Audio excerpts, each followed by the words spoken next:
Bonsoir et merci d'être avec nous. Voici les titres de votre journal.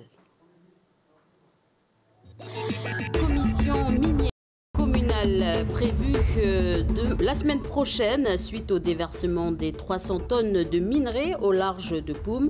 Un chaland de la société de navigation, de roulage et d'exploitation se serait retourné.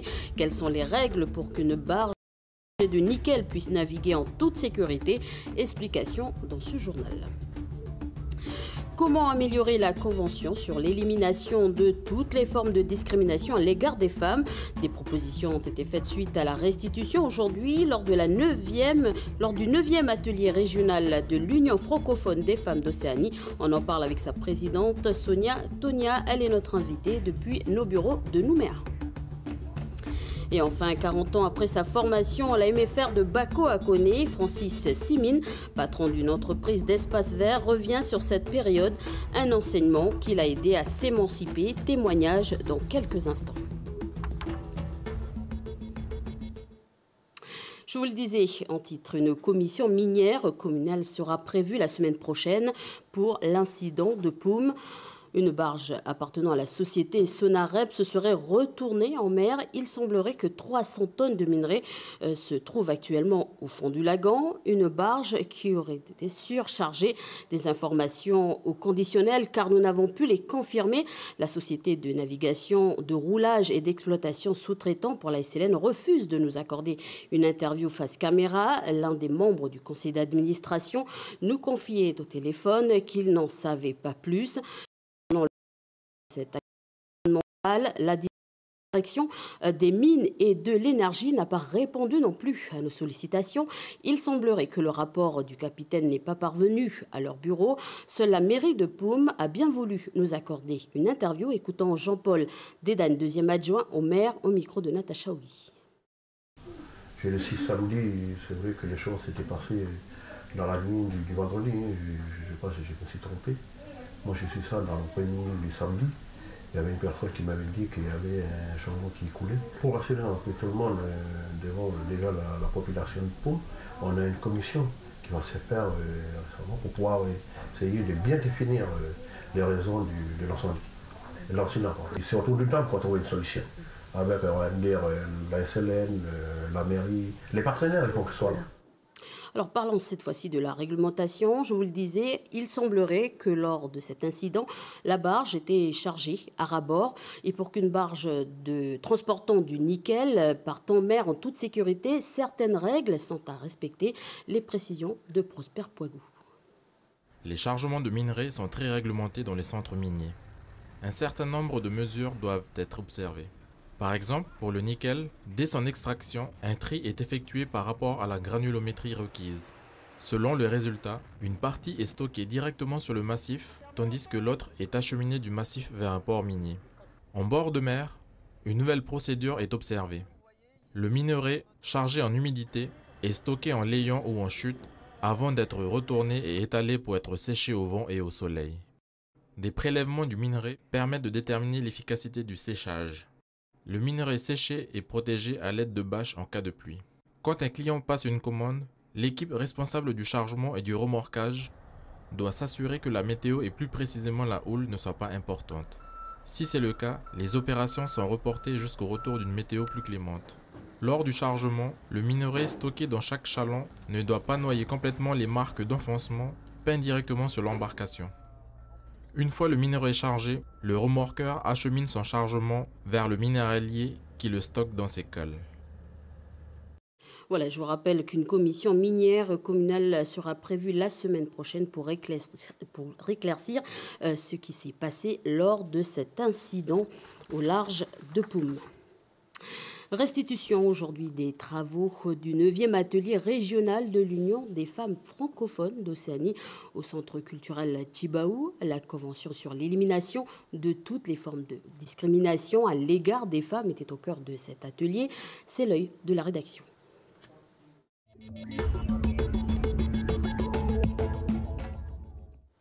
Voilà une rencontre qui réunissait depuis lundi des femmes venues de Wallis-et-Futuna, du Vanuatu ou encore du pays. Pour en parler, Sonia Tonia, présidente de l'Union des femmes francophones d'Océanie. Bonsoir. Bonsoir au pays. Merci. Merci d'avoir accepté notre invitation. Avant d'aller plus loin avec vous, alors qu'est-ce que la Convention sur l'élimination de toutes les formes de discrimination à l'égard des femmes? Précision d'Audrey Poëdi. La CEDEF, c'est quoi?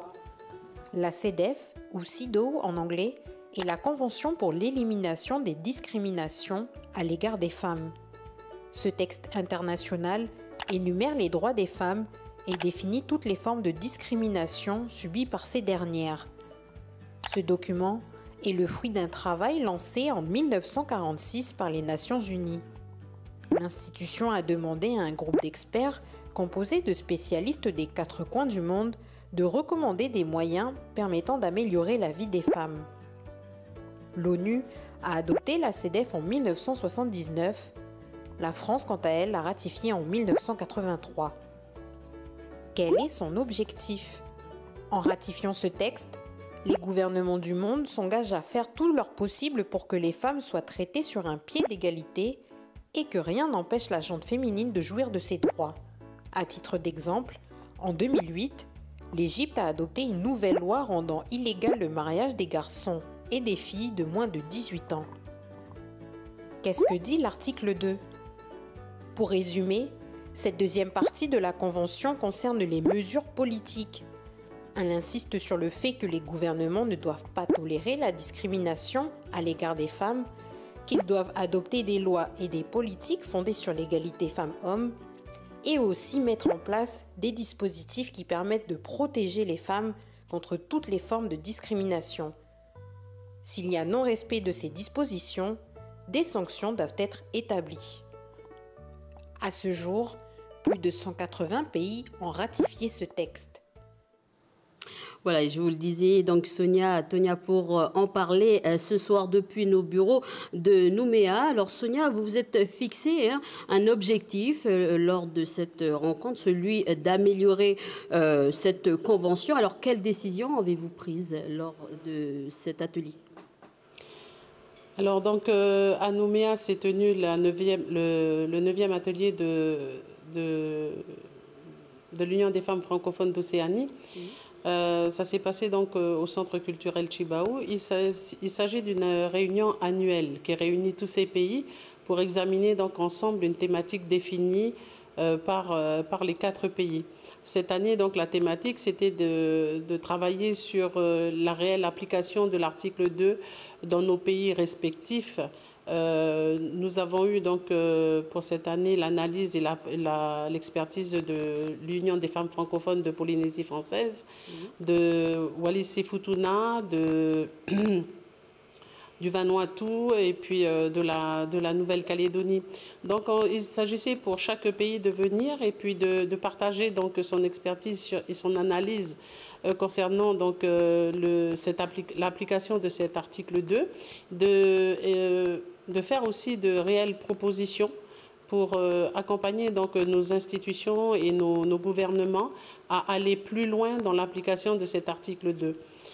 Pour ce qui concerne donc la Nouvelle-Calédonie, dont je suis présidente de la structure locale, nous sommes donc pour analyser et puis apporter notre point de vue sur la réelle application de l'article 2. Nous nous sommes donc appuyés sur la charte des valeurs calédoniennes.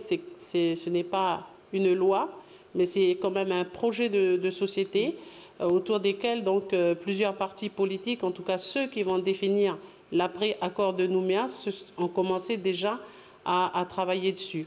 On s'est appuyé donc... Oui, dites-moi. Est-ce que vous pouvez nous rappeler ce que c'est que l'article 2 pour ceux qui n'ont pas suivi?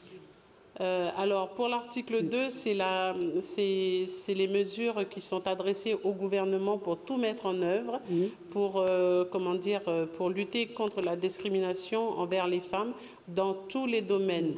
Et aussi donc de légiférer. Donc il ne s'agit pas de légiférer que sur une thématique, mais dans tout ce qui fait notre société. Donc on parle de la réglementation du travail, l'intégration des femmes à l'entrepreneuriat. On parle des violences, bien sûr qu'on parle des violences, mais on parle aussi du statut civil des femmes.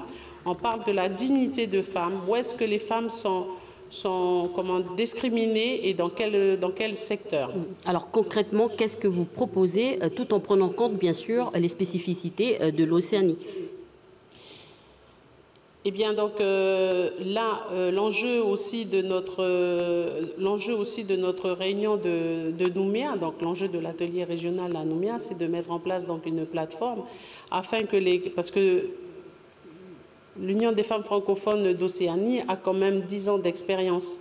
Elle est née aussi d'une volonté des femmes francophones de faire entendre notre voix, aussi bien au niveau local, c'est-à-dire auprès de nos institutions pour apporter le changement dans nos sociétés, mais aussi d'une manière générale, afin d'être un lien avec le monde, avec les structures régionales, où se prennent aussi les orientations que nos gouvernements vont ratifier à l'extérieur.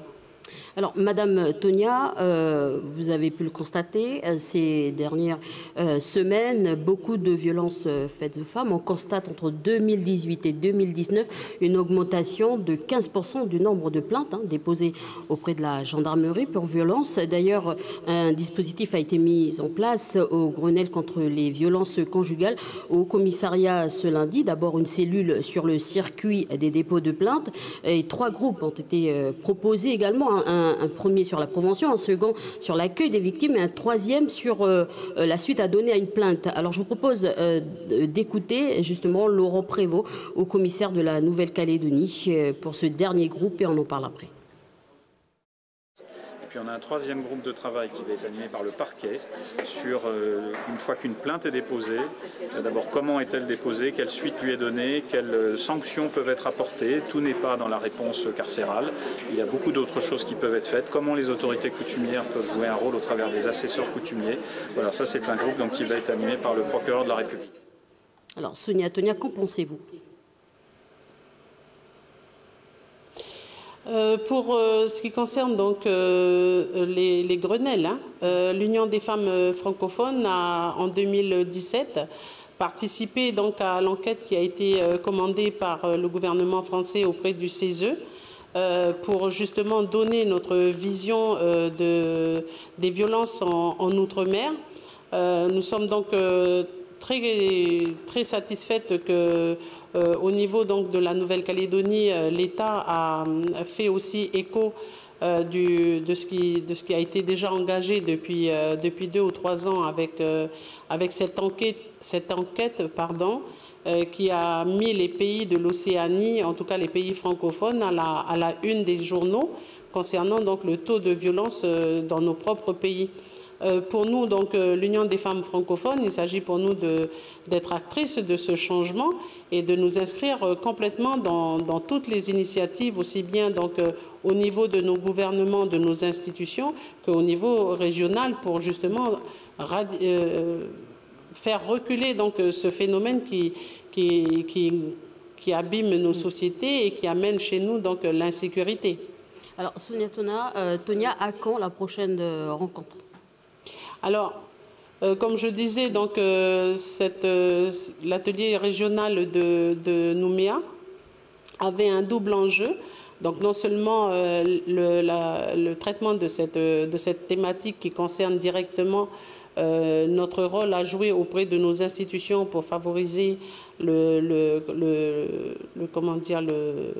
prise en compte, l'amélioration du statut des femmes dans tous les domaines, ainsi que de veiller à ce que sa dignité elle soit donc respectée.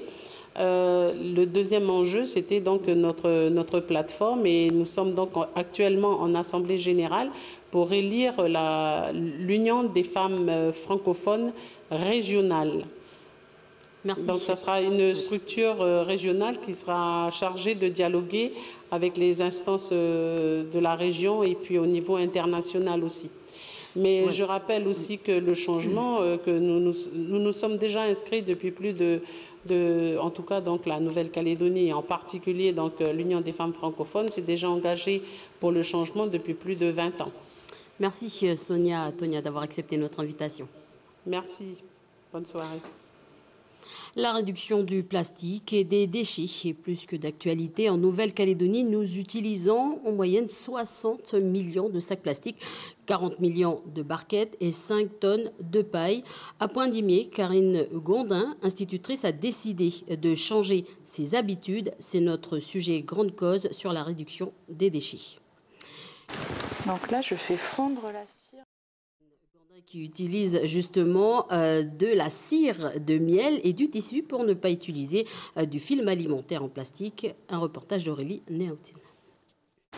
Donc là, je fais fondre la cire avec un fer à repasser. J'ai mis le tissu ciré entre 2 feuilles de papier sulfurisé. Comme ça, mon fer n'est pas directement en contact avec la cire. Et je fais fondre la cire tout doucement, elle imprègne le tissu. Fabrication d'un B-Wrap, cet emballage 100% recyclable à base de cire d'abeille. Karine en a l'habitude et en est complètement fan. J'ai été initiée par des amis en fait, et puis j'ai trouvé ça génial. Et aussi en Nouvelle-Zélande, j'ai vu que ça se faisait pas mal, donc ça m'a mis la puce à l'oreille et puis je m'y suis mise. Cette institutrice de métier milite pour le changement des habitudes. Dans son frigo, fini le plastique. Le film alimentaire, le cellophane et le papier aluminium ont été remplacés par du tissu ciré. La cire, c'est antibactérien en fait, donc ça garde vraiment les aliments frais. En fait, j'ai différentes tailles. Suivant, je vais devoir couvrir un petit bol, un ramequin ou un grand saladier. Je vais choisir une taille qui convient. À son échelle, Karine essaye d'agir en faveur de l'environnement. Depuis quelque temps, sa production de déchets a fortement diminué. Son credo, privilégier du fait maison. Je fabrique des tissus cirés, mais j'essaye de faire ma lessive, de faire mon savon, mon produit vaisselle. Et puis quand je fais mes courses, j'essaye de raisonner pour acheter un peu moins de plastique. Si j'ai le choix entre un contenant en verre, par exemple, ou un contenant en plastique, je vais prendre plutôt celui en verre. La Nouvelle-Calédonie a signé la fin de certains objets en plastique à usage unique d'ici 2020. Depuis le 1er septembre, gobelets, couverts en plastique ou en plastique sont interdits. À compter du 1er mai 2020, viendra le tour des barquettes pour le denrées alimentaires. Passons à notre feuilleton de la semaine. Je vous le disais en titre, 40 ans après sa formation à la MFR de Bako à Koné, Francis Simine, patron d'une entreprise d'espace vert, revient sur cette période, un enseignement qui l'a aidé à s'émanciper. Océane Zobler.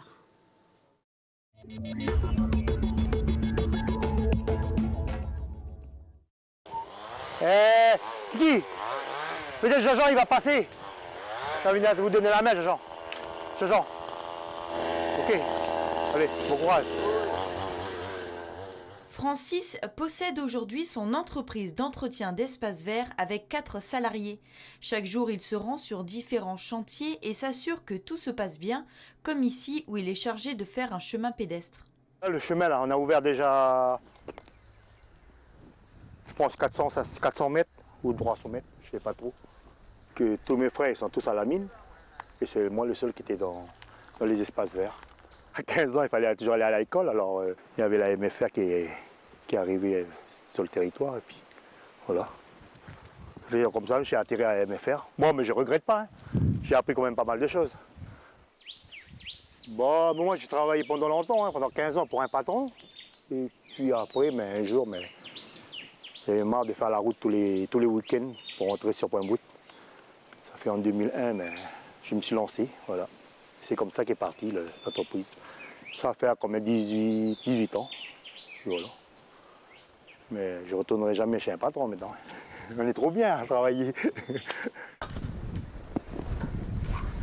Après une matinée bien remplie, Francis se rend à présent chez ses beaux-parents au centre équestre où il est bénévole.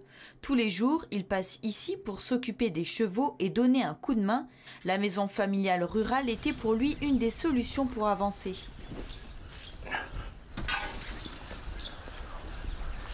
Ceux qui n'ont pas pu envoyer leurs enfants à Nouméa, bon, ça coûtait cher, il faut trouver les terrains, il faut trouver des correspondants. Je veux dire, ils n'avaient pas les moyens. Alors, le seul choix, c'est d'envoyer les gosses à la MFR, c'est juste à côté. Hein. J'avais fait sur Pointe-d'Imier, Canala, descendre à Nouméa.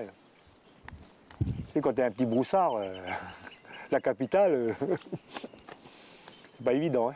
Si j'avais pas appris la base à MFR, peut-être j'aurais fait autre chose. Puis en étant dedans que j'ai appris à aimer l'agriculture, l'élevage et la terre, en fait. Voilà. Il faut les garder, les MFR. Voilà. Je pense qu'il y a d'autres gamins qui pourront peut-être mieux réussir à la MFR qu'ailleurs.